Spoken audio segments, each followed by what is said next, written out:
Hello students, जय Bharat and welcome to the super 3000 MCQ series, जहां पर आज हम 3D ज्योमेट्री के बारे में डिस्कशन करने वाले हैं। तो डियर स्टूडेंट्स, कल तक हमने जो क्वेश्चन किए उसमें हमने वेक्टर के रिलेटेड जो क्वेश्चन है वो किए थे। ठीक है, 16 क्वेश्चन हमने कल किए कि जो प्रीवियस ईयर जो जेईई मेंस एग्जाम है वहां पर आपको पूछे गए थे, यानी कि पिछले साल के बच्चों को पूछे गए थे और होपफुली उनका भी वो पेपर जो है वो अच्छा गया होगा। जो भी 8 बैच में उनका पेपर जो होता है वो, तो उसके क्वेश्चन आपने देखे कि किस तरह से आप सिंपल सा कुछ थोड़ा सा अपना लॉजिक अगर एक्सटेंड करें तो आप इजीली जेईई मेंस के क्वेश्चन तो क्रैक कर ही जाएंगे।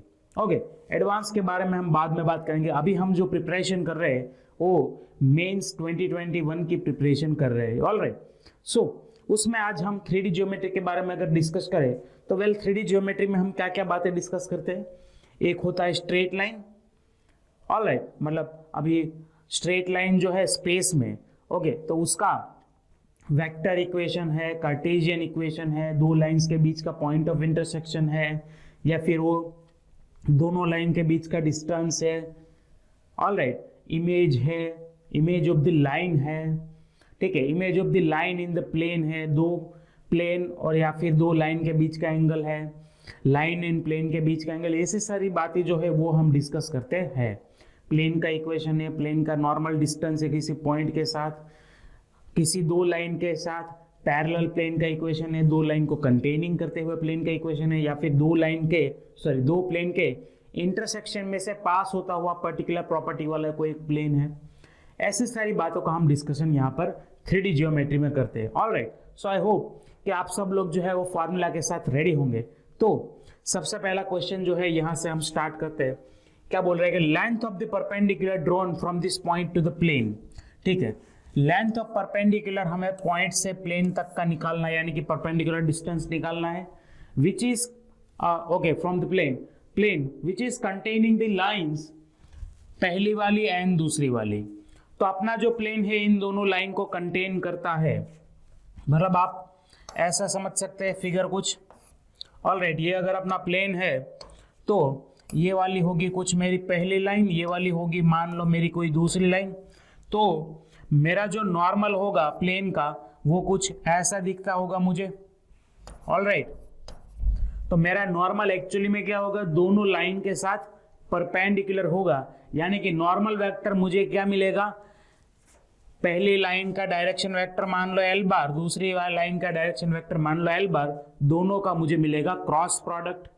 तो डायरेक्टली मैं एन बार की ही बात करूंगा, यहाँ पर जो आएगा एल बार क्रॉस एम बार की जैसा, इसका डायरेक्शन वेक्टर एल बार मान लेंगे, दूसरे वाले का मान लेंगे हम एम बार। ओके, इसका क्या है 1 2 -1, और यहाँ पर है -1 1 और -2।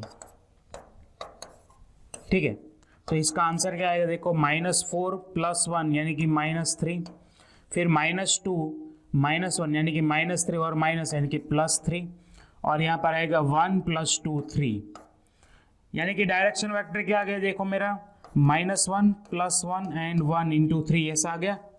ओके, 3 को काउंट ना करे तो चलेगा, डायरेक्शन वेक्टर ही है तो। ऑलराइट, मतलब नॉर्मल वेक्टर ही है। अब प्लेन के इक्वेशन के लिए एक पॉइंट चाहिए, तो पॉइंट तो हम ये वाला ले सकते हैं, दोनों में सेम ही है, देख लो। ऑलराइट, तो इक्वेशन ऑफ प्लेन क्या बनेगा, देखो यहाँ पर इक्वेशन ऑफ प्लेन वो आएगा x - x1 y - y1 z - z1 dot n bar, यानी कि -1 1 और 1 ऐसा ही करेंगे तो चलेगा। ठीक है, -1 1 एंड 1 = 0। ये क्या है, r bar - a bar dot n bar = 0, r bar - a bar dot n बार = 0 का मैंने यूज किया है यहाँ पर। डॉट प्रोडक्ट यहाँ पर कर लेंगे तो क्या आएगा, -x + 1 + y - 1 + z = 0, यानी कि प्लस और minus 1 cancel. Equation of plane आ गया -x + y + z = 0। अब इसका क्या करना है, इस पॉइंट के साथ डिस्टेंस निकाल, तो डिस्टेंस फॉर्मूला क्या आता है अपना, d = ax1। ठीक है, ये अपना फॉर्मूला आता है ना ऐसा कुछ,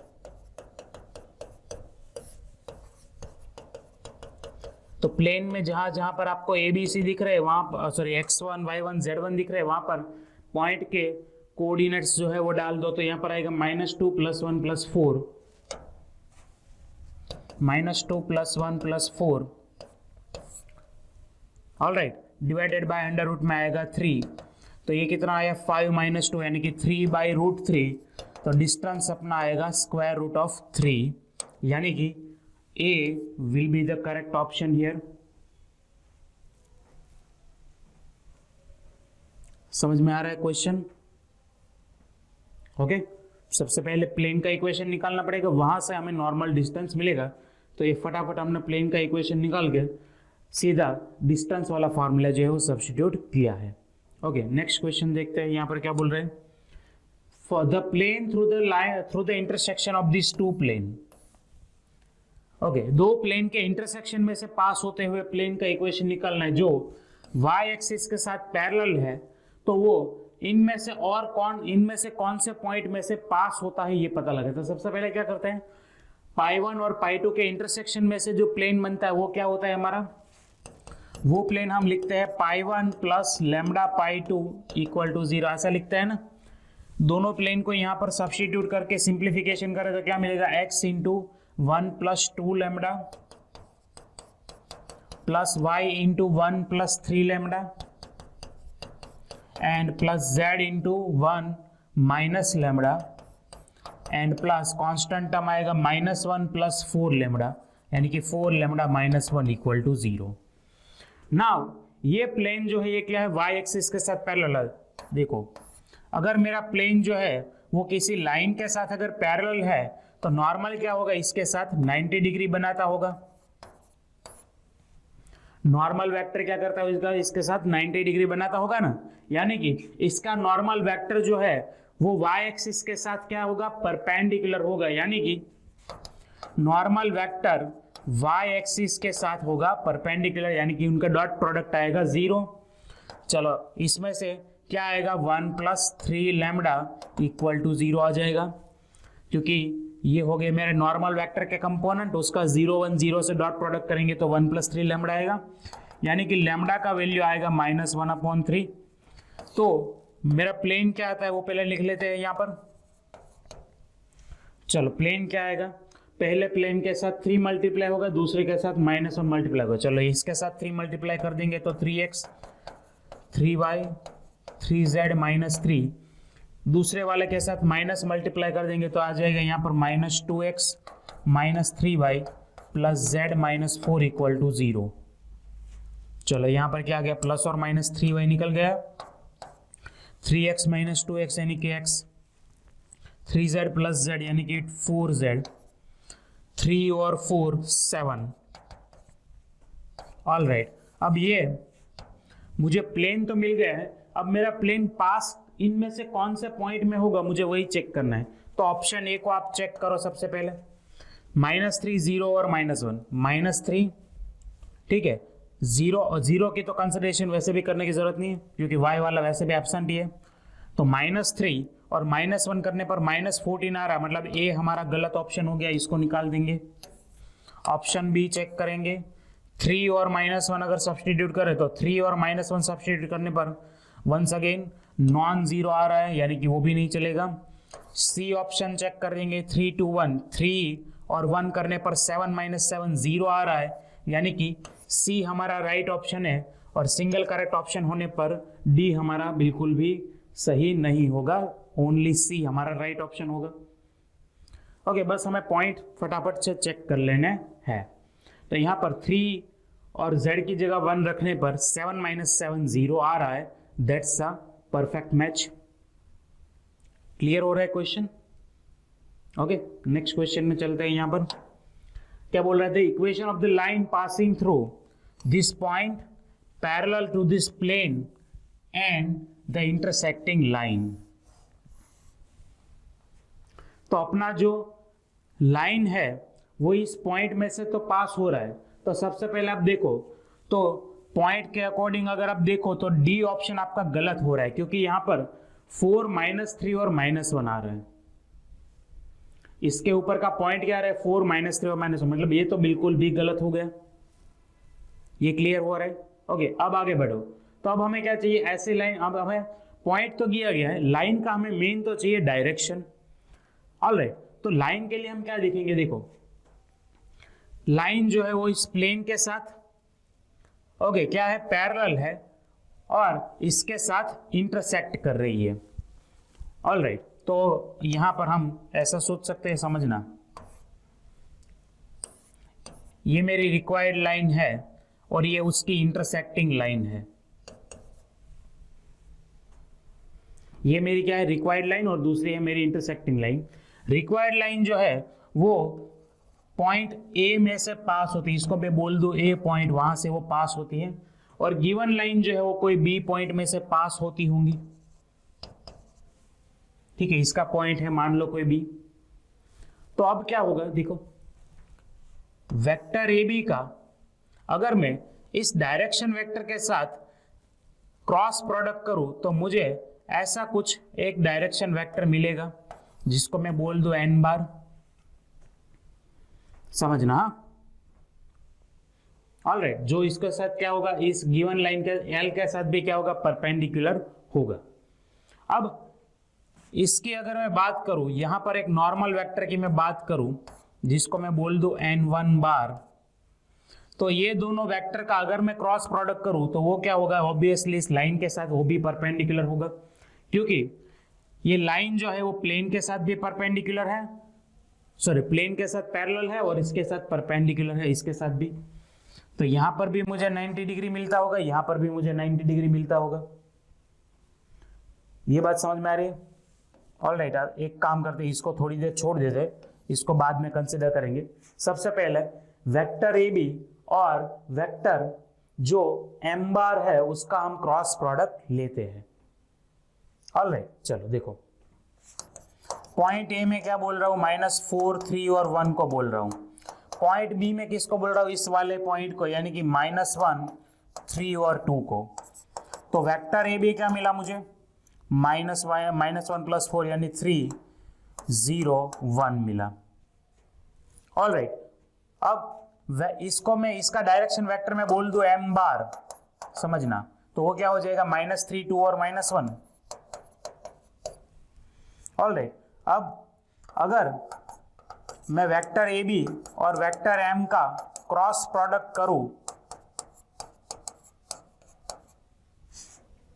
जो क्या आएगा यहां पर? 1 मिनट, 3, 0, 1, यहां पर आएगा -3, 2 और -1, तो यहां पर आएगा 0 - 2 यानी कि -2, यहां पर आएगा -3 + 3, 0 होगा ये वाला, तो और ये वाला क्या होगा? 3, 2, 6 हो जाएगा। ऑलराइट, ये मुझे क्या मिला? एन बार मिला, जो गिवन लाइन के साथ तो परपेंडिकुलर होगा ही, मतलब रिक्वायर्ड लाइन एल के साथ तो परपेंडिकुलर होगा ही।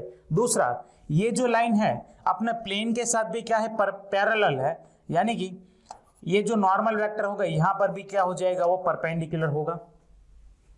तो देखो, एन बार भी लाइन के साथ परपेंडिकुलर है, n1 बार भी लाइन के साथ क्या है? परपेंडिकुलर। तो मैं दोनों का क्रॉस प्रोडक्ट लेके लाइन का डायरेक्शन वेक्टर निकाल सकता हूं। तो यहां पर हम क्या करेंगे? लाइन का डायरेक्शन वेक्टर जो है एल बार, वो क्या होगा? n बार क्रॉस n1 का बार हो जाएगा। चलो, i, j और k, यहां पर हमें n बार क्या मिला था? -206, और प्लेन का नॉर्मल वेक्टर है 1, 2, -1,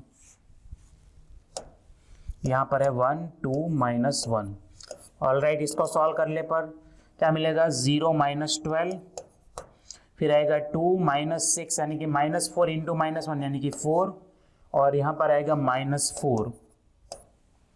ऑलराइट, यहां पर -4 कॉमन निकाल देने पर आएगा 3, -1 और 1। ऑलराइट, ये आ गया लाइन का डायरेक्शन वेक्टर। समझ में आ रहा है? ऑलराइट, तो 3, -1 और +1 ऐसा डायरेक्शन वेक्टर जो है उसको अगर हम यहां पर नोट करें तो वो ये वाला है। 3, -1 और 1, पॉइंट तो ऑलरेडी गिवन था, तो यानी कि B is the right option here, simple सा। ये वाला समझ में आ रहा है? वहां पर ये फिगर जो है ना बहुत ही ज्यादा इंपॉर्टेंट है। ओके, क्योंकि अदरवाइज आपको लाइन का डायरेक्शन वेक्टर कैसे निकालना है वो पता नहीं चलेगा। Got it? ओके, चलिए नेक्स्ट क्वेश्चन में चलते आगे। अब हमें क्या करना है, इक्वेशन ऑफ द प्लेन निकालना है जो इस लाइन को कंटेन करता है एंड परपेंडिकुलर है एक दूसरे प्लेन से जो कंटेन करता है ये दो लाइन को। अब अपना प्लेन जो है, देखो ये एक गिवन प्लेन है, एक गिवन प्लेन है जो दो लाइन को कंटेन करता है, और अपना प्लेन जो है वो क्या है, इसके साथ परपेंडिकुलर है, वो क्या है, इसके साथ परपेंडिकुलर है, और वो एक तीसरी लाइन को भी कंटेन करता है। अब होगा क्या, देखो यहां पर ये वाला जो दूसरा एक प्लेन है उसका नॉर्मल वेक्टर हमें यहां से मिल जाएगा, ये गिवन दोनों लाइन के साथ परपेंडिकुलर, उसको बोल देंगे हम n1 बार।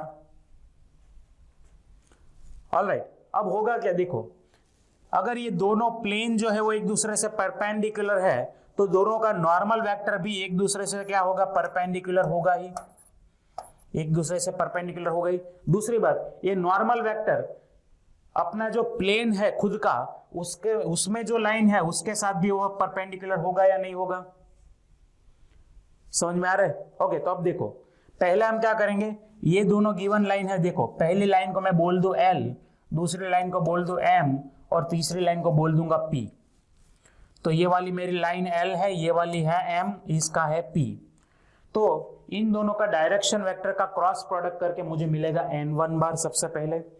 चलिए, तो m बार और p बार, उसको सॉल्व कर लेते हैं। सबसे पहले i j k, इसका डायरेक्शन वेक्टर है 3 4 2 और यहां पर है 4 2 3। चलो सॉल्व कर लेंगे तो आएगा 12 माइनस 4 यानी कि 8, यहां पर आएगा 9 माइनस 8, 9 माइनस 8 यानी कि 1, और आगे माइनस 1 आएगा यानी कि -1, और 6 माइनस 16 यानी कि -10। यह आ गया हमारा क्या, n1 बार। ये बात क्लियर हो रही है? ओके, अब जो रिक्वायर्ड डायरेक्ट नॉर्मल वेक्टर है वो n1 बार के साथ और l बार दोनों के साथ परपेंडिकुलर है, तो हम क्या करेंगे, l बार का डायरेक्शन वेक्टर, लाइन l का डायरेक्शन वेक्टर, और n1 बार उनका दोनों का क्या कर देंगे, क्रॉस प्रोडक्ट कर देंगे। तो यहाँ पर n बार इक्वल टू आ जाएगा n1 बार और l बार का क्रॉस प्रोडक्ट, यानी कि i j k, यहाँ पर क्या होगा 8 माइनस 1 माइनस 10, और L बार अपना क्या होगा 2 3 4। ऑलराइट, तो यहां पर प्रोडक्ट करने पर क्या आएगा -4, और ये आएगा -4 और ये आएगा +30 यानी कि -26। ओके, यहां पर 32 और +20 यानी 52, ठीक है 52, और आगे आएगा माइनस यानी कि -52, यहाँ पर 24 और +2 26। तो -26 कॉमन निकालने पर यहाँ पर आएगा 1 2 और -1। ऑलराइट, ये अपना डायरेक्शन वेक्टर मिल गया हमें, मतलब normal vector of the plane. दूसरा क्या चाहिए, प्लेन के ऊपर का एक पॉइंट चाहिए। तो अगर लाइन प्लेन के ऊपर है तो इस लाइन के ऊपर जो पॉइंट है वो भी प्लेन में होगा ही। तो इस लाइन के ऊपर कौन है, ओरिजिन है ना, ठीक है।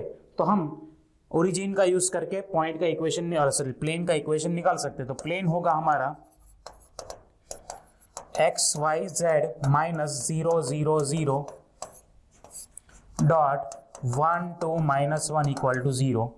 इसका डिफरेंस तो एक्स वाई जेड ही आएगा, तो एक्स वाई जेड का यहाँ पर डॉट प्रोडक्ट कर लेंगे तो आएगा x + 2y - z equal to 0। x + 2y - z equal to 0। यहाँ पर कुछ मुझे, हाँ मतलब यहाँ पर कुछ ना कुछ गलती जो है वो लग रही है, क्योंकि कोई ऑप्शन मैच तो हो नहीं रहा है यहाँ पर। ऑलराइट, चलिए एक बार यहाँ पर मैं जो यहाँ पर अगर कोई गलती है तो उसको हम चेक कर लेते हैं। ये क्या आएगा 20, मतलब ये आएगा -4, हाँ -4 और 30, मतलब ये तो आएगा यहाँ पर +26 आएगा, सॉरी यहाँ पर क्या आएगा +26 आएगा। ऑल राइट, तो उसके अकॉर्डिंग यहाँ पर +26 कॉमन निकालना पर 1 - 2 और +1 बनेगा। यहाँ पर 1 - 2 और +1, तो यहाँ पर आएगा -2y और +z, तो x - 2y +z, yes, here is the B correct option. Alright, B जो होगा वो डायरेक्टली यहाँ पर अब करेक्ट ऑप्शन बैठ रहा है, कोई दिक्कत नहीं है उसमें। तो समझ में आ रहा है यहाँ पर सब कुछ कैसे हमें करना है फटाफट, ठीक है। जितना जरूरी है उतना ही हम नोट करते हैं। ऑब्वियसली जिसकी जरूरत नहीं है, जैसे लाइन का पर्टिकुलर कोई पॉइंट निकालना, वो सब चीजें हमें वैसे पता होती है तो हम उसको नोटिस नहीं करते, ठीक है। जहां पर कैलकुलेशन बेस्ड जरूरत होती है वही हम सॉल्व करते हैं। ओके, चलिए तो नेक्स्ट क्वेश्चन में चलते हैं। आप क्या बोल रहे हैं कि if this lines are perpendicular, तो इनमें से कौन सा रिजल्ट सही होगा। तो दोनों लाइन को हम क्या करते हैं, पहले प्रॉपर फॉर्मेट में ले आते हैं ताकि उनके डायरेक्शन वेक्टर हमें पता चल जाए, क्योंकि लाइन अगर परपेंडिकुलर है तो डायरेक्शन वेक्टर का डॉट प्रोडक्ट 0 हमें रिजल्ट दे देगा। तो पहली लाइन को मैं बोल दूं L। देखो यहाँ पर x में और y में दोनों में, x में और z में दोनों में y कॉमन है ना, तो दोनों में से क्या करेंगे, y को सब्जेक्ट बनाएंगे। देखो यहाँ पर y को सब्जेक्ट बनाने पर क्या आएगा, x - b अपॉन a आएगा। यहाँ पर y को सब्जेक्ट बनाने पर आएगा z - d अपॉन c। दोनों में y इक्वल आया, यानी कि मैं क्या लिख सकता हूं इसको, y ऐसा भी लिख सकता हूं या फिर इसको ऐसा भी लिख सकता हूं, y - 0 अपॉन 1। तो इसका डायरेक्शन वेक्टर क्या आ गया मेरा, a, 1 और c आ गया। समझ में आया। सिमिलर वे दूसरी लाइन की बात करें तो यहां पर देखो इसमें z आ रहा है, यहां पर भी z आ रहा है, मतलब दोनों में से z को सब्जेक्ट बनेंगे। तो z को सब्जेक्ट बनाने पर आएगा x - b dash upon a dash equal to y - d dash upon c dash is equal to z। ऐसा भी लिख सकते हो या फिर ऐसा भी समझ सकते हो। इसका डायरेक्शन वेक्टर क्या आ जाएगा, a dash c dash and 1। Well, दोनों लाइन अगर परपेंडिकुलर है तो इनका डॉट प्रोडक्ट जो होगा डायरेक्शन वेक्टर का वो 0 आ जाएगा। तो a1c dot a dash c dash and 1 equal to 0। Solve कर लो तो a dash plus c dash plus c equal to 0, ये रिजल्ट आना चाहिए। देख लो कहीं पर है, यस यहां पर आ रहा है। Alright, a dash plus c dash equal to 0, that's the result here. हो गया सॉल्व आंसर, मतलब क्वेश्चन बहुत easy. Okay, less than 1 minute वाला क्वेश्चन है ये। ऑलराइट, चलो इसमें देखते हैं। The plane passing through this point, plane इस पॉइंट में से पास होता है और पैरेलल है पहली वाली लाइन और दूसरी वाली लाइन से, तो वो और कौन से पॉइंट में से पास होता है वो पता लगाना है। चलो देखो, सिंपल सा बात है कि अपना जो प्लेन है वो गिवन दोनों लाइन के साथ पैरेलल है। अब दोनों लाइन के डायरेक्शन अगर आप देख लो तो सेम नहीं है, यानी कि वो दोनों इंटरसेक्टिंग लाइन ऐसे या फिर स्क्यू लाइन हो सकती है। पर अगर दोनों से पैरेलल है तो प्लेन का जो नॉर्मल है वो क्या होगा, दोनों के साथ, प्लेन का जो नॉर्मल है वो दोनों के साथ 90 डिग्री एंगल जो है वो बनाता होगा। क्लियर बात है। तो डायरेक्टली मैं बोल सकता हूं कि नॉर्मल वेक्टर क्या आएगा मेरा, L बार और M बार का क्रॉस प्रोडक्ट आएगा। यहीं पर इसको निपटा लेते हैं। क्या आएगा यहां पर, देखो 3 - 1 और 2, और यहां पर आएगा 1 2 3। तो ये क्या बनेगा, -3 -4 यानी कि -10, नहीं सॉरी -3 -4 -7, फिर 9 -2 7, और आगे बाय डिफॉल्ट माइनस, और यहाँ पर 6 + 1 वो भी 7। -7 कॉमन निकालने पर डायरेक्शन वेक्टर नॉर्मल का मिलेगा हमें 1 1 एंड -1। चलिए ओके, नॉर्मल वेक्टर मिल गया, पॉइंट तो अपने पास ऑलरेडी है, तो प्लेन क्या आ जाएगा अपना,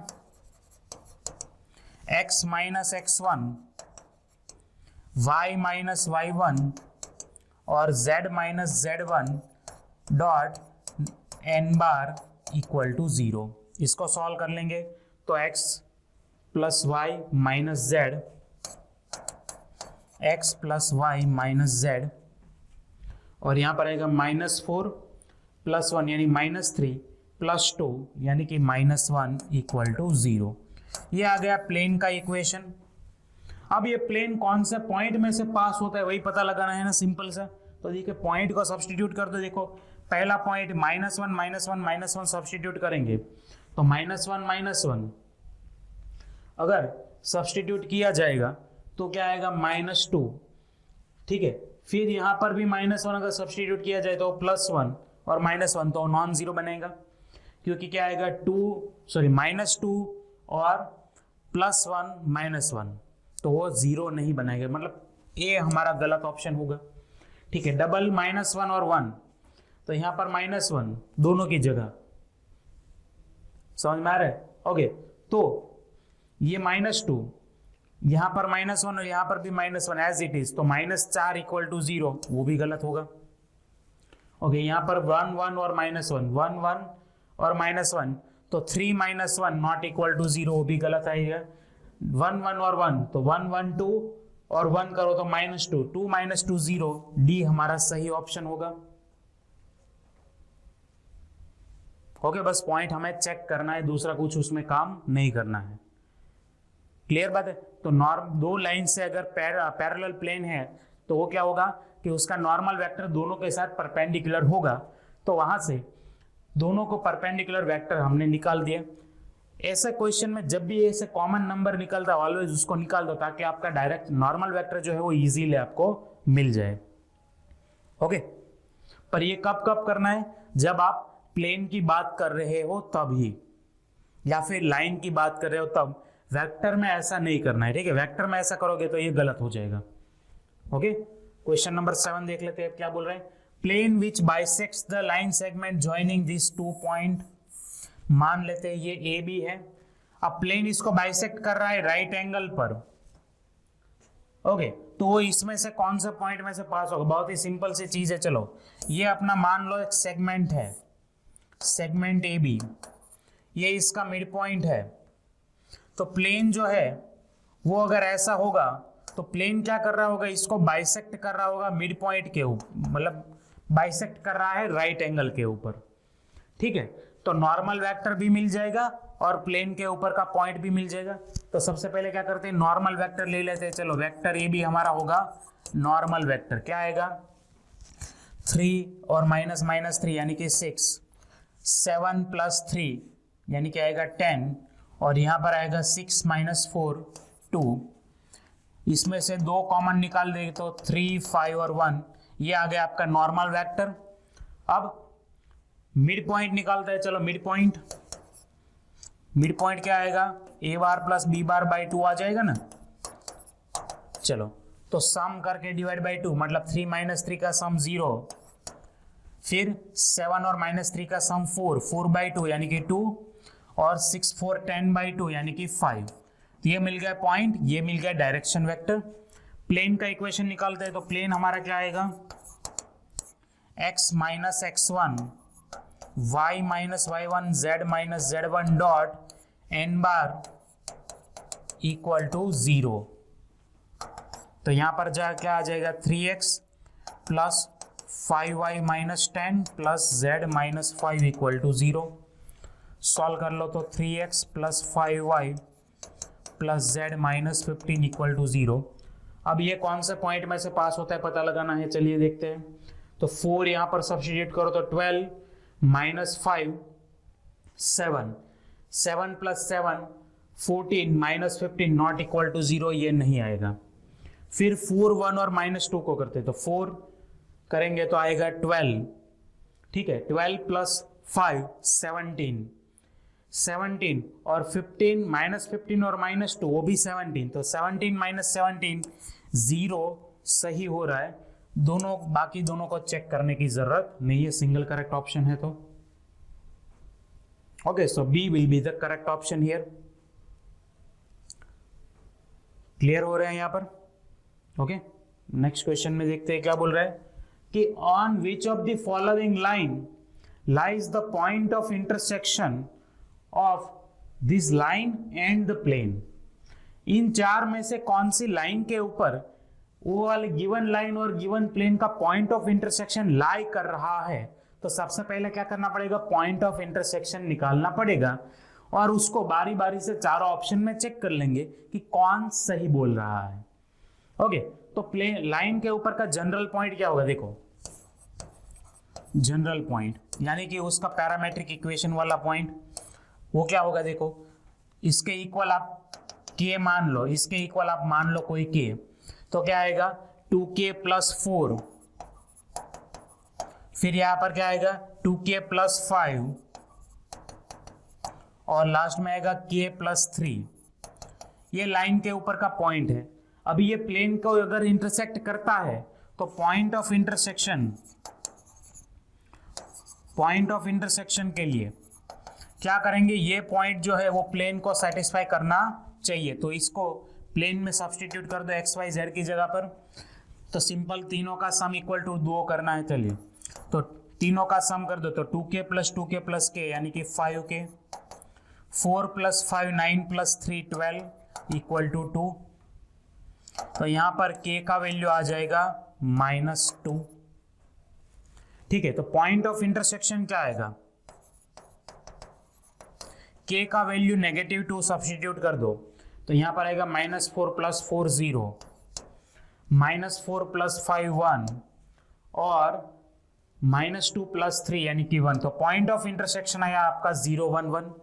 अब ये कौन सी लाइन में सेटिस्फाई होता है वो पता लगाना है। चलिए तो x की जगह 0 रख देंगे, y की जगह 1 और z की जगह 1 रख के रेशियो चेक करेंगे। अगर सारे रेशियो सेम आए तो पॉइंट इज सेटिस्फाइंग, अगर सेम नहीं आए तो पॉइंट इज नॉट सेटिस्फाइंग। तो ऑप्शन ए में चेक करो, देखो 0 कर दोगे तो यहां पर आएगा -1, यहां पर 1 रख दोगे तो यहां पर भी आएगा -1 और यहां पर 1 रखने पर यहां पर आएगा 4/3। तो ये तो गलत हो गया। ओके, ऑप्शन ए निकल गया। चलो ऑप्शन बी में चेक करो, तो 0 रख दोगे तो यहां पर आएगा -4, यहां पर 1 रखने पर ये भी -4 और यहां पर 1 रखने पर ये आएगा +4। तो ये इक्वल नहीं होगा, ये भी गलत है। ओके, सी ऑप्शन चेक करते हैं। 0 रखने पर ये आएगा -1, 1 रखने पर भी -1 और यहां पर 1 रखने पर ये भी -1, यानी कि सी जो है वो सही ऑप्शन मैच हो रहा है। डी को चेक करने की जरूरत नहीं है, C will be the correct option, क्योंकि उसमें -1 -1 तीनों में सेम रेशियो बन रहा है। क्लियर है?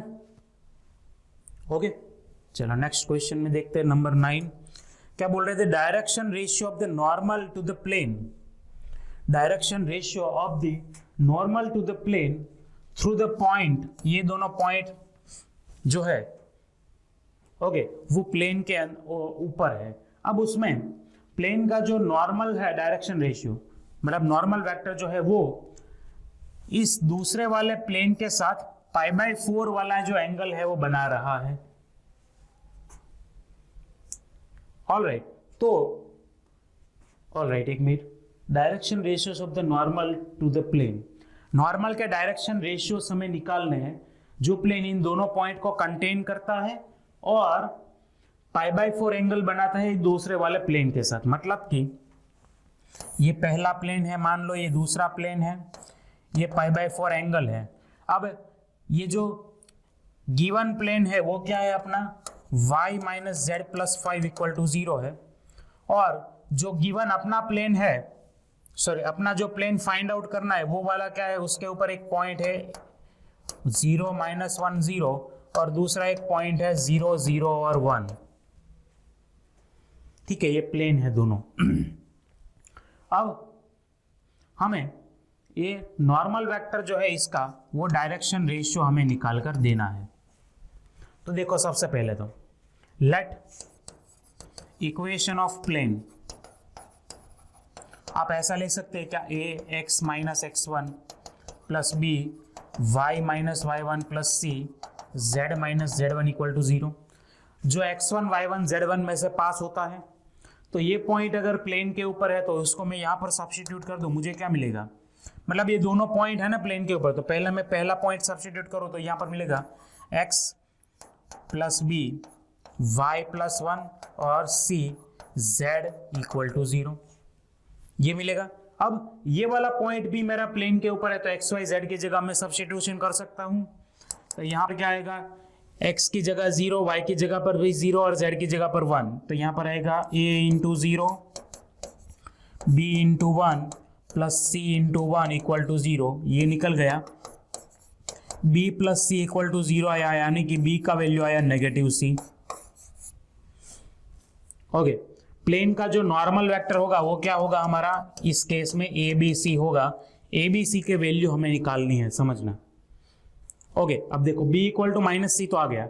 अब a और b के बीच में कुछ रिलेशन या फिर a और c के बीच में कुछ रिलेशन ढूंढने की ट्राई करते हैं। तो गिवन क्या है, अपना प्लेन और ये प्लेन, एंगल है बिटवीन एंगल है बिटवीन देम π/4। चलो, तो यहां पर मैं क्या लिख सकता हूं, cos π/4 equal to A B C dot, दूसरे प्लेन का नॉर्मल वेक्टर है 0 1 और -1, यहां पर आएगा 0 1 और -1 डिवाइडेड बाय दोनों का मॉड्यूलस, ये कॉस थीटा का सिंपल सा फॉर्मूला, यहां पर आएगा √2, ये आएगा 1/√2, ऊपर आएगा b minus C upon a² plus b² plus c²। इसमें c की जगह -b रख दोगे तो स्क्वायर में आएगा प्लस b² ही, और √2 तो रहेगा एज इट इज, यहां से कैंसल, ये यहां पर चला जाएगा तो अंडर रूट में a² प्लस 2b²। c की जगह -b रख दो तो यहां पर आएगा b प्लस b यानी कि ट्वाइस b। स्क्वायरिंग करने पर a² plus 2b² equal to 4b², तो a² is equal to 2b², तो a इक्वल टू क्या आ जाएगा, प्लस और माइनस √2b आ जाएगा। तो नॉर्मल वेक्टर जो ए बी सी है उसको हम क्या लिख सकते हैं, प्लस और माइनस √2b, b और -b ऐसा लिख सकते हैं। ठीक है, इसमें से b को हटा दे, तो यहां पर हम क्या लिख सकते हैं, प्लस और माइनस √2 1 और -1 ऐसा लिख सकते हैं। अब ऐसा ऑप्शन क्या कहीं पर है, √2 1 और -1 नहीं है, या फिर -√2 1 और -1 वो भी नहीं है, देख लो यहां पर कहीं पर भी। ठीक है, समझना, √2 1 और -1 आ सकता है, या तो फिर क्या आ सकता है, -√2 1 और -1, पर इनमें से कोई भी ऑप्शन अवेलेबल नहीं है, आप देख सकते हो यहां पर। तो अब क्या करते हैं, देखो ये वाला तो डेफिनेटली गलत ही होगा, ये तो कभी आने वाला है ही नहीं। ठीक है, ये भी कभी नहीं आ रहा है। ऑलराइट, अब क्या आप लोग √2 के साथ अगर मल्टीप्लाई करो इसको तो कुछ आंसर मिल रहा है, देख लो एक बार। देखो √2 के साथ अगर इसको मल्टीप्लाई करो तो ये बन जाएगा 2 √2 और -√2 बन जाएगा, 2 √2 और -√2। तो देखो ये बन रहा है, यहां पर बी ऑप्शन में सही बन रहा है। समझ में आया किस तरह से बना है। और यहाँ पर एलिमिनेशन भी आप देख सकते हो कि सी भी ऑटोमेटिक एलिमिनेट हो ही रहा है, ये भी पहले हुआ था क्योंकि √3 कभी नहीं आ सकता, ये तो कभी मैच होगा ही नहीं क्योंकि प्लस और माइनस में मैच नहीं होगा। ठीक है, ये वाला भी अगर अपने पास √2 1 और -1 है तो इस तरह से कभी नहीं बन सकता 2 1 और -1 जैसा, तो ऑब्वियसली ये भी गलत होगा। तो ये एक ही अपना सही ऑप्शन बचेगा, जिसके लिए आपको लेटर ऑन आइडिया आ जाएगा कि ये √2 से मल्टीप्लाई किया हुआ है तो ही ये सही हो सकता है। क्लियर हो रहा है ये क्वेश्चन अभी? ओके, चलिए 10th क्वेश्चन देखते हैं। यहां पर क्या बोल रहा है 10th क्वेश्चन में, plane containing this line also containing projection on the plane, दूसरा वाला contains which of the point. तो प्लेन जो है ये लाइन को तो कंटेन करता है, प्लस उस गिवन प्लेन के क्या करता है, प्रोजेक्शन को भी वो कंटेन करता है। तो वो इनमें से कौन से पॉइंट को कंटेन करता है वो निकालना है। तो सबसे पहले क्या करना पड़ेगा, प्लेन का इक्वेशन निकालना पड़ेगा। ठीक है, तो उसके ऊपर सबसे पहले काम करते हैं। तो अगर अपना जो प्लेन है ये लाइन को कंटेन करता है, समझना, देखो एक मिनट, अपना जो प्लेन है अगर एक लाइन को कंटेन करता है। ऑलराइट,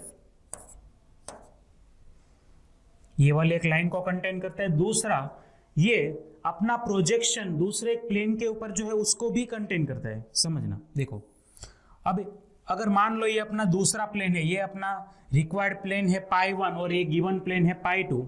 अगर ये π2 है और अपना जो प्लेन है उसको खुद का प्रोजेक्शन कंटेन करना है, यानी कि खुद की परछाई अगर उसमें खुद में ही रखनी है, तो उसको ऑब्वियसली क्या होना होगा, इसके साथ 90 डिग्री पर ही होना पड़ेगा, तभी इसकी खुद की परछाई खुद के ऊपर ही पड़ेगी। समझ में आ रहा है आपको? प्रोजेक्शन यानी क्या बोलते हैं हम in general term, it is like a shadow.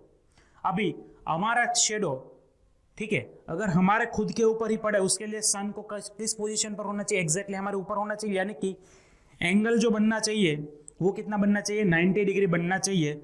तो इस तरह से कंडीशन जनरेट हो सकती है। अब ये अगर प्लेन π1 है तो इसमें ये लाइन भी कंटेन कर रही है जो गिवन है यहाँ पर, और उसका खुद का प्रोजेक्शन भी यहाँ पर कंटेन कर रहा है। तो इसके साथ भी 90 डिग्री, लाइन के साथ भी 90 डिग्री। यहाँ पर होगा क्या, देखो ये प्लेन का नॉर्मल वेक्टर है, ये दूसरे प्लेन का नॉर्मल वेक्टर है।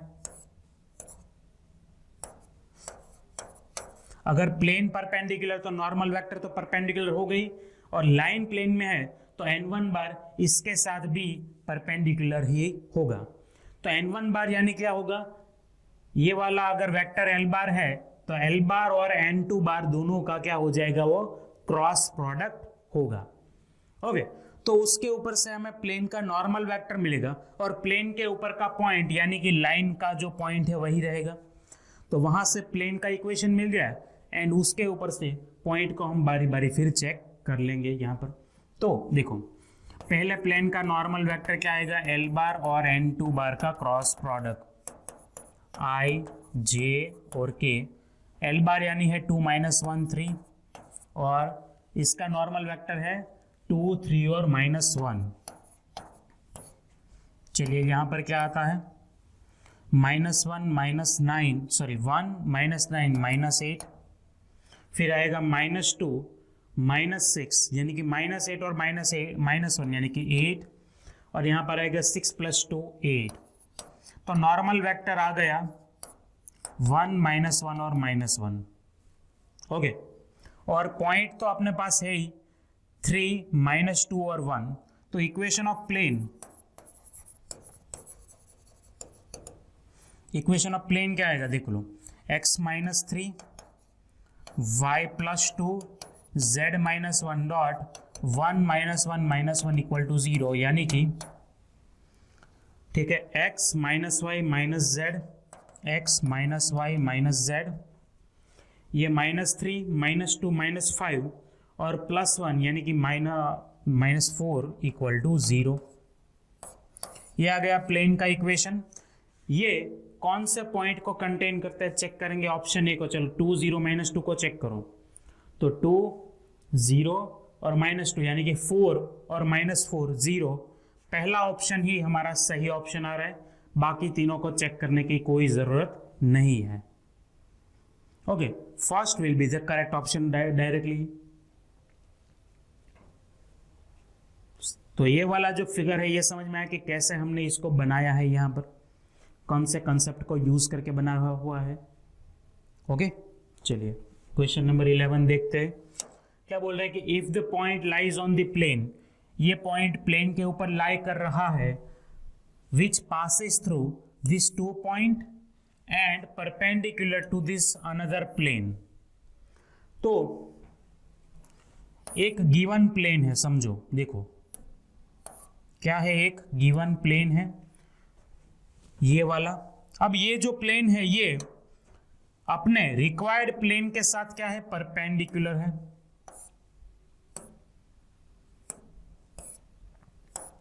रिक्वायर्ड प्लेन के साथ परपेंडिकुलर है, और गिवन प्लेन में ये दोनों पॉइंट गिवन है, ए पॉइंट और बी पॉइंट। तो अगर मैं वेक्टर बना दूं ए बी, ठीक है, यहां पर भी 90 डिग्री, इसका भी एक नॉर्मल वेक्टर तो होगा ही कोई ना कोई। ऑलराइट, तो अपना जो रेड वाला प्लेन है, जो रिक्वायर्ड प्लेन है, उसका नॉर्मल वेक्टर इसके साथ और इसके साथ, दोनों के साथ 90 डिग्री एंगल बनाता होगा, हाँ या ना? तो वंस अगेन ये मेरा जो नॉर्मल वेक्टर है n बार, वो n1 बार और वेक्टर ए बी का क्या बन जाएगा? क्रॉस प्रोडक्ट बनेगा। तो वहां से मुझे नॉर्मल वेक्टर मिल जाएगा। पॉइंट तो एक की जगह पर दो है, तो मुझे प्लेन का परफेक्ट इक्वेशन मिल जाएगा। Okay, now perfect equation plane का मिल गया। उसके बाद ये वाला पॉइंट प्लेन के ऊपर लाई कर रहा है। क्या कर रहा है? प्लेन के ऊपर ये लाई कर रहा है। तो मैं उसको सब्स्टिट्यूट करके 2 अल्फा और -3 बीटा का वैल्यू निकाल सकता हूं। समझ रहे हैं आप लोग मैं क्या बताना चाह रहा हूं? ओके, चलिए, एक तो ये मेथड से कर सकते हैं। दूसरा क्या मेथड कर सकते हैं कि अगर ये 3 पॉइंट सिंगल प्लेन में है, अगर ये तीनों पॉइंट एक प्लेन जनरेट कर रहे हैं, तो वेक्टर ए बी और वेक्टर ए बी और ए सी क्या बनाएगा? मेरा नॉर्मल वेक्टर बनाएगा। और ये नॉर्मल वेक्टर और ये n1 बार गिवन प्लेन का, वो दोनों एक दूसरे से परपेंडिकुलर हो गए, यानी कि डॉट प्रोडक्ट 0 हो जाएगा। तो वहां से भी हमें आंसर मिल सकता है। ऑलराइट, अब दोनों में से जो आप मेथड चाहो कर सकते हैं। मैं क्या करता हूं, दूसरा वाला ही कर लेता है ना। चलिए, तो नॉर्मल वेक्टर, एक काम करते हैं, इसको ए बोल देते हैं, इसको बी बोल देते हैं और इसको सी बोल देते हैं। ठीक है, तो ए बी और ए बी ए सी, चलिए, वेक्टर ए बी और ए सी का क्रॉस प्रोडक्ट होगा आई जे के। वेक्टर ए बी क्या होगा? 7 - 3 4, 0 - 4 -4 और 6 2 4। और वेक्टर ए सी क्या होगा? 3 - 2 1, फिर आएगा 4 - अल्फा और फिर आएगा 2 - बीटा। ओके, चलो यहां पर अब क्या होगा? -8 + 4 बीटा, -8 + 4 बीटा, और यहां पर आएगा -16 + 4 अल्फा। ठीक है, यहां पर फिर बाद में क्या आएगा? 8 - 4 बीटा और -4। इन तीनों के आगे माइनस लगेगा, यानी कि माइनस प्लस और प्लस। और लास्ट में क्या आएगा? 16 - 4 अल्फा और +4। ऑलराइट, ये मेरा मिल गया n बार। अब इसका सिंप्लीफाइड फॉर्म क्या होगा यहां पर देख लेते हैं। देखो, 4 अल्फा + 4 बीटा, और ये आ जाएगा -24। फिर यहां पर क्या आएगा? 4 बीटा -4, और यहां पर क्या आ जाएगा? 16 4 20 -4 अल्फा। सब में से 4 कॉमन निकाल दो, तो अल्फा + बीटा -6, यहाँ पर आएगा बीटा -1, और यहाँ पर आएगा 5 - अल्फा। ये मेरा नॉर्मल वेक्टर, इसका 2 -5 और 0 के साथ डॉट प्रोडक्ट रहेगा 0। तो यहाँ पर नॉर्मल वेक्टर और n1 बार जो गिवन प्लेन का नॉर्मल वेक्टर है, वो दोनों परपेंडिकुलर होंगे। तो अल्फा + बीटा -6, फिर आएगा बीटा -1 और फिर आएगा 5 - अल्फा डॉट 2 - 5 0 का डॉट प्रोडक्ट आएगा 0। चलो, यहाँ पर आएगा 2 अल्फा + 2 बीटा -12 -5 बीटा + 5 = 0। तो क्या आएगा? 2 अल्फा -3 बीटा, ये डिफरेंस आया 7, यानी कि = 7। ऑलराइट, तो डिफरेंस कितना आया एक्चुअली में? 7, यानी कि डी हमारा राइट ऑप्शन होगा यहां पर। क्लियर हुआ? ऑलराइट, तो क्या किया हमने? अल्फा बीटा के टर्म्स में ही नॉर्मल वेक्टर निकाल दिया, और वो जो नॉर्मल वेक्टर है वो हमारा गिवन प्लेन के नॉर्मल वेक्टर के साथ क्या होगा? परपेंडिकुलर होगा। तो उसका रिलेशन करके हमने 2 अल्फा -3 बीटा का वैल्यू फाइंड आउट किया हुआ है। ओके, या तो ऐसे कर सकते हैं, या फिर क्या करो, ये वाले प्लेन का, रेड वाले प्लेन का इक्वेशन निकाल दो, उस प्लेन में फिर ये पॉइंट को सब्स्टिट्यूट कर दोगे तो भी आपको फाइनली आंसर मिल जाएगा। You can try it. Okay, चलिए नेक्स्ट क्वेश्चन में चलते हैं। यहां पर से क्या बोल रहे हैं? दो लाइन जो है वो एक पॉइंट पर इंटरसेक्ट करती है आर में। हमें आर का रिफ्लेक्शन निकालना है एक्स वाई प्लेन में। ठीक है, देखो अगर ये मेरा एक्स वाई प्लेन है, ये क्या है, मेरा एक्स वाई प्लेन है, मतलब ये मेरा एक्स एक्सिस है, ये मेरा वाई एक्सिस है, ये मेरा अगर है जेड एक्सिस।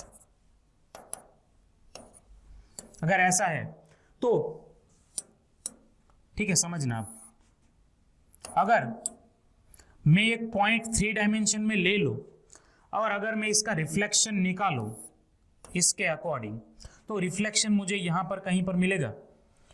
ओके, पर उसमें क्या होगा कि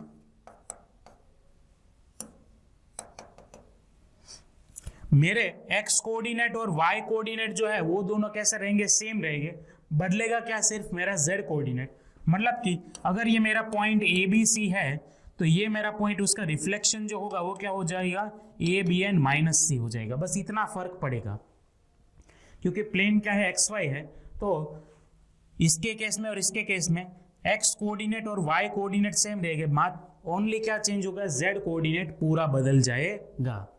जितना ऊपर होगा उतना सेम नीचे मिलेगा। समझ में आ रहा है कि नहीं आ रहा? Okay, it is like an image, but यहाँ पर इजीली हो जाएगा। इमेज का प्रॉपर हमें फॉर्मूला पूरा लगाने की जरूरत नहीं है।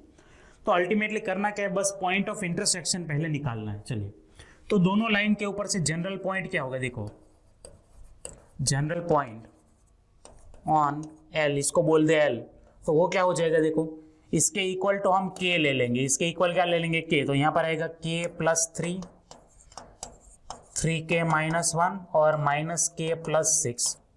And general point on line M, इसको बोल दे अगर M इसके इक्वल टू ले ले लैम्डा, तो यहाँ पर क्या आएगा 7 लैम्डा -5 -6 लैम्डा +2 और 4 लैम्डा +3। चलो ये क्लियर हो गया। अगर ये पॉइंट ऑफ इंटरसेक्शन है तो इसको इक्वेट करें, ठीक है, तो x कोऑर्डिनेट और x कोऑर्डिनेट इक्वल करें तो हमें एक रिलेशन मिलेगा कि K + 3 = 7 लैम्डा -5, तो K इक्वल टू क्या मिलेगा, 7 लैम्डा -8 मिलेगा, पहला इक्वेशन। ठीक है, यहां पर सब्स्टिट्यूट इक्वलाइजेशन करें, इक्वल करें यहाँ पर, तो -K + 6 = 4 लैम्डा +3, उसमें K का वैल्यू सब्स्टिट्यूट कर दो, तो -K की जगह पर क्या आएगा, -7 लैम्डा +8 + 6 = 4 लैम्डा +3। चलिए, तो ये 7 लैम्डा उधर गया तो 11 लैम्डा, 8 + 6 14 - 3 यानी कि 11, तो लैम्डा का वैल्यू आ गया 1। ये 1 यहाँ पर सब्स्टिट्यूट कर दो तो K का वैल्यू आएगा -1। तो पॉइंट ऑफ इंटरसेक्शन क्या होगा,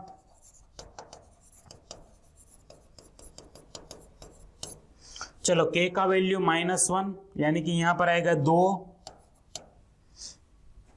ठीक है, K का वैल्यू -1 कर दे तो यहाँ पर आएगा 2, यहाँ पर आएगा -4 और यहाँ पर K का वैल्यू -1 कर दे तो यहाँ पर आएगा 7।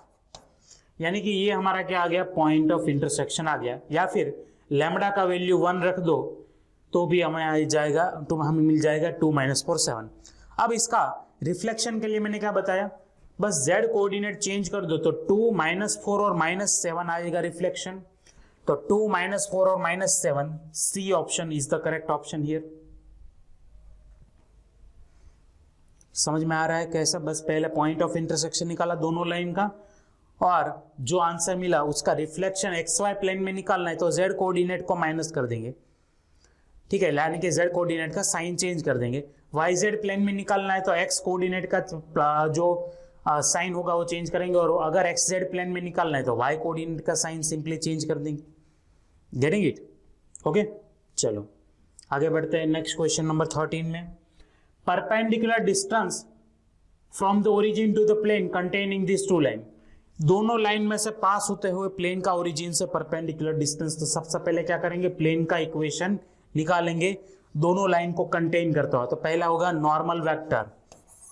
नॉर्मल वेक्टर यानी दोनों का डायरेक्शन वेक्टर जो है उनका क्रॉस प्रोडक्ट आएगा। चलो, इसका डायरेक्शन वेक्टर है 3 5 7, यहां पर है 1 4 7। ओके, सॉल्व कर लो इसको, तो क्या आएगा 35 - 28 यानी कि 7। फिर आएगा 21 माइनस 7 यानी कि 14, और आगे आएगा माइनस यानी कि -14, और लास्ट में 12 माइनस 5 7। 7 को कॉमन निकाल दो तो आएगा 1 minus 2 1, direct normal vector plane का। और प्लेन का ऊपर जो पॉइंट है वो आप पहला वाला भी ले सकते हो, दूसरा वाला भी ले सकते हो। पहला वाला लेकर अगर कंक्लूजन ले तो इक्वेशन ऑफ प्लेन क्या होगा, x plus 2 y minus 2 z plus 5 dot 1 minus 2 1 equal to 0। ठीक है, r bar minus a bar dot n bar equal to 0 वाला इक्वेशन। चलो सिंप्लीफाई क्या करेंगे, x minus 2y plus z, फिर आएगा plus 2 plus 4 plus 5 equal to 0, यानी कि x minus 2y plus z, यहाँ पर आएगा 6 प्लस 5 11 इक्वल टू 0। इसका ओरिजिन से डिस्टेंस, तो डिस्टेंस फ्रॉम ओरिजिन क्या हो जाएगा, 11 डिवाइडेड बाय अंडर रूट में a square plus b square plus c square, बात मतलब कि 11 बाय स्क्वायर रूट 6 आ जाएगा। ऑलराइट, 11 बाय स्क्वायर रूट 6 यानी कि a will be the correct option here. Okay, normal vector. फिर आप इसका यूज करो, इसका यूज करो, पॉइंट कोई भी आप ले सकते हो। ठीक है, तो पॉइंट लेने के बाद उसका नॉर्मल वेक्टर के साथ डॉट प्रोडक्ट 0, प्लेन का इक्वेशन, उसके ऊपर से फिर डिस्टेंस का सिंपल सा फॉर्मूला अप्लाई कर देना है। क्लियर? ओके, नंबर 14 में चलते हैं। Tetrahedron has vertices P, Q, R and O। Tetrahedron के 4 वर्टाइसिस होते हैं, ये तो हमें पता है। टेट्राहेड्रॉन यानी कि जिसके सारे फेसिस ट्रायंगुलर हो। ठीक है, तो वैसा टेट्राहेड्रॉन है। ऑलराइट, तो हमें उसके 4 वर्टाइसिस गिवन है, फाइंड आउट क्या करना है, find out the angle between the faces OPQ and PQR। OPQ and PQR faces जो है, दो फेस ऐसे, उनके बीच का एंगल जो है वो क्या है वो पता लगाना है। तो सबसे पहले क्या करना होगा, दोनों प्लेन के बीच का एंगल यानी कि दोनों के नॉर्मल का एंगल, राइट। तो हमें क्या करना पड़ेगा, देखो N1 बार, ठीक है, फॉर प्लेन OPQ की बात करें तो N1 बार क्या होगा, देखो समझना, उसका वेक्टर OP और वेक्टर OQ का क्रॉस प्रोडक्ट ले सकते हैं। समझ में आ रहा है? ठीक है, अगर प्लेन में 3 पॉइंट है तो इन दोनों का अगर मैं क्रॉस प्रोडक्ट ले लूं तो मुझे नॉर्मल वेक्टर मिलेगा ना। ओके, तो ये मेरा OP है और ये मेरा Q है। डन। चलो, तो पहले यहां पर इसको सॉल्व कर लेते हैं। I J K, vector OP क्या हो जाएगा 1 2 1 और वेक्टर OQ क्या हो जाएगा 2 1 3। तो यहां पर क्या आएगा 6 माइनस 1 5, 3 माइनस 2 1 और आगे आएगा माइनस यानी कि -1 और 1 माइनस 4 -3। तो ये मुझे N1 बार मिल गया है। अब for plane PQR, N2 bar actually क्या होगा, वेक्टर PQ और वेक्टर PR का क्रॉस प्रोडक्ट होगा। ठीक है, तो यहां पर I J और K करेंगे लेकिन वेक्टर PQ निकालते हैं सबसे पहले। चलो, तो 2 माइनस 1 1, 1 माइनस 2 -1, 3 माइनस 1 2। फिर वेक्टर PR निकालते हैं तो -1 -1 -2, 1 माइनस 2 -1 और 2 -1 यानी कि 1। तो एक वेक्टर PQ और वेक्टर PR मिल गए, उनका आप क्रॉस प्रोडक्ट अप्लाई करते हैं। यहां पर क्या आएगा -1 + 2 यानी कि 1, फिर 1 + 4 5 और आगे आएगा माइनस यानी कि -5 और उसके बाद में क्या आएगा -1 -2 यानी कि -3। तो ये मुझे N1 बार और N2 बार मिल गया। इनके बीच का एंगल मान लो थीटा है, तो हम क्या लिखते हैं cos theta equal to modulus N1 bar N2 bar divided by N1 bar का मॉड्यूलस और N2 बार का मॉड्यूलस। चलो, तो यहां पर हम क्या लिखेंगे cos theta equal to 5 -1 -3 dot 1 minus 5 minus 3। Okay, component की ऑर्डर अलग अलग है लेकिन है तो सेम ही, 1, 5 और 3 का यूज हो रहा है। तो यहां पर क्या आएगा 1 का स्क्वायर, 5 का स्क्वायर और 3 का स्क्वायर, उसका स्क्वायर रूट का फिर से स्क्वायर आ जाएगा क्योंकि दोनों में एक एक बार स्क्वायर रूट वाला टर्म आने वाला है। ऑलराइट, तो ऊपर आप डॉट प्रोडक्ट सॉल्व कर लेते हैं तो आएगा 5 प्लस 9 और नीचे आएगा 25 और 9 यानी 34। ठीक है, 25 और 9 यानी 34 प्लस 1 यानी कि 35। तो ऊपर कितना आया 9 प्लस 10 यानी कि 19/35। तो थीटा क्या आ जाएगा cos इनवर्स 19/35। ठीक है, तो cos inverse 19/35, yes, B is the right option here. Okay, बहुत ही सिंपल सा क्वेश्चन, दो प्लेन के बीच का एंगल यानी कि दोनों के नॉर्मल के बीच का एंगल। तो पहले क्या करना है, दोनों के नॉर्मल वेक्टर्स निकालने हैं। तो पॉइंट जो गिवन है उसी के ऊपर से हमें नॉर्मल वेक्टर मिल सकते हैं। ओके, चलिए आगे बढ़ते हैं। Number 15, if the angle between the line and the plane is cos इनवर्स 2√2/3। अगर लाइन और प्लेन के बीच का एंगल cos इनवर्स 2√2/3 है तो k का वैल्यू निकाल के दे दो। ठीक है, तो देखो लाइन और प्लेन के बीच का एंगल हम जनरली क्या लिखते हैं, साइन में लिखते हैं ना, साइन थीटा इक्वल टू क्या लिखते हैं, L बार dot n bar upon modulus L बार मॉड्यूलस n बार, ऐसे लिखते हैं।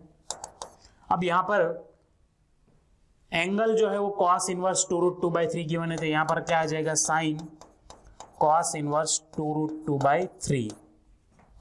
चलो L बार यानी कि 2 1 2 minus 2 2 1 minus 2 dot n bar यानी कि 1 minus 2 minus k 1 minus 2 minus k divided by square root में 4 प्लस 1 प्लस 4 और यहां पर आएगा 1 प्लस 4 प्लस k स्क्वायर।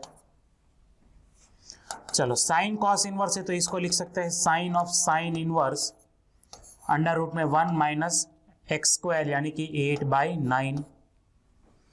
यहां पर क्या आ जाएगा 2 माइनस 2 और प्लस 2k डिवाइडेड बाय ये आएगा अंडर रूट में 9 यानी कि 3 और यहां पर k स्क्वायर प्लस 5।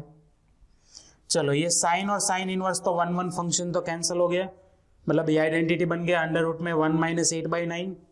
तो ये क्या आएगा, एलसीएम ले लोगे तो 1/9 का स्क्वायर रूट यानी क्या आएगा 1/3। ऊपर क्या बचा 2k और नीचे बचा 3 इंटू अंडर रूट में k स्क्वायर प्लस 5। 3 और 3 कैंसल, दोनों साइड स्क्वायरिंग करने पर k square plus 5 equal to 4k square, तो 3k स्क्वायर इक्वल टू 5 आएगा। तो k स्क्वायर क्या आएगा प्लस और माइनस अंडर रूट में 5/3। तो प्लस और माइनस अंडर रूट में 5/3, ये गलत, ये भी गलत, 3/5 भी गलत। ओके, सी वाला ऑप्शन जो होगा वो सही ऑप्शन होगा। ओके, क्योंकि इधर प्लस 5/3 लेंगे, सॉरी k इक्वल टू यहां पर आए, k इक्वल टू क्या लेना है, प्लस और माइनस 5/3 लेना है। ऑल राइट, स्क्वायर रूट वहां पर निकालना है। ओके, चलिए डन हो गया क्वेश्चन। ओके, 16th क्वेश्चन देख लेते हैं। 16th क्वेश्चन क्या है, let S be the set of all real values of lambda such that the plane passing through this 3 point also passes through the 4th point. तो हमारा जो plane है, ठीक है, वो इस 3 पॉइंट में से तो पास होता है लेकिन इस चौथे पॉइंट में से भी पास होता है। तो लैम्डा की सारी रियल वैल्यूज का हमें सेट जो है S, वो इनमें से क्या होगा वो पता लगाना है। देखो 4 पॉइंट अगर कोप्लानर है, इसका यही मतलब हो ना कि इनमें से पास होता हुआ प्लेन वो इसमें से भी पास होता है, मतलब चारों पॉइंट कोप्लानर हुए। अगर चारों पॉइंट कोप्लानर है तो हमें ऐसा लिख सकते हैं कि x4 minus x1, y4 minus y1, z4 minus z1। फिर लिख सकते थे x2 minus x1, y2 minus y1 z2 minus z1 और x3 minus x1 y3 minus y1 z3 minus z1 equal to 0। ऐसा कंडीशन लिखते हैं हम, है कि नहीं? तो यहां से हमें क्या मिलेगा, पूरा का पूरा लैम्डा का जो वैल्यू है वो मिल जाएगा। ऑलराइट, चलो तो हम क्या करते हैं, इसको बोल देते हैं ए बी सी और इसको बोल देते हैं डी पॉइंट। ऑलराइट, चलो तो यहां पर हम क्या करते हैं, डी बार माइनस ए बार पहला ले लेते हैं। चलिए डी बार माइनस ए बार, तो -1 और माइनस माइनस लैम्डा स्क्वायर यानी कि लैम्डा स्क्वायर -1 आएगा, फिर आएगा -1 -2 और फिर 1 -1 0। ओके, उसके बाद बी बार माइनस ए बार रहेंगे, यहां पर क्या लेंगे, बी बार माइनस ए बार के फॉर्मेट में लेंगे। तो क्या आएगा, 1 माइनस लैम्डा स्क्वायर यानी कि लैम्डा स्क्वायर +1 आएगा, फिर आएगा माइनस लैम्डा स्क्वायर और -1 और लास्ट में क्या आएगा, 1 -1 0 आ जाएगा। उसके बाद सी बार माइनस ए बार का फॉर्म ले तो 1 प्लस लैम्डा स्क्वायर यानी कि यहां पर आएगा लैम्डा स्क्वायर +1, फिर आएगा 1 -1 0 और लास्ट में negative lambda square -1 equal to 0। Third column के दो एलिमेंट 0 है तो इसके अकॉर्डिंग एक्सपेंशन बहुत ही इजी हो जाएगा। ठीक है, तो with respect to third column expand करो तो इसके प्रोडक्ट में क्या आएगा, देखो माइनस कॉमन निकाल दो इसमें से, तो लैम्डा स्क्वायर +1 बन जाएगा और उसके प्रोडक्ट में जो डिटर्मिनेंट आएगा वो क्या आएगा, लैम्डा स्क्वायर -1 -2 और यहाँ पर लैम्डा स्क्वायर +1 और यहाँ पर भी lambda square +1 equal to 0। Solve कर देते हैं। ये तो लैम्डा की कोई रियल वैल्यू नहीं देगा हमें, तो इसको एलिमिनेट कर दे, डायरेक्ट इसको इक्वल 0 कर देते हैं। चलो तो ये lambda square -1 into lambda square +1, okay, lambda square -1 into lambda square +1 और बाय डिफॉल्ट माइनस तो ऑलरेडी है यहाँ पर, फिर minus +2 into lambda square +1 equal to 0। दोनों में से लैम्डा स्क्वायर +1 कॉमन निकाल दे, ये हमें कोई रियल वैल्यू नहीं देगा, तो अंदर क्या बचेगा, ये बचेगा नेगेटिव में लैम्डा स्क्वायर -1, तो माइनस मल्टीप्लाई करने पर माइनस लैम्डा स्क्वायर और +1 और यहाँ पर +2 इक्वल टू 0। ये तो नॉन जीरो होगा, ये क्या आ जाएगा, लैम्डा स्क्वायर इक्वल टू 3, तो लैम्डा की रियल वैल्यूज क्या आ जाएगी, ±√3, ±√3 यानी कि B is the correct option here.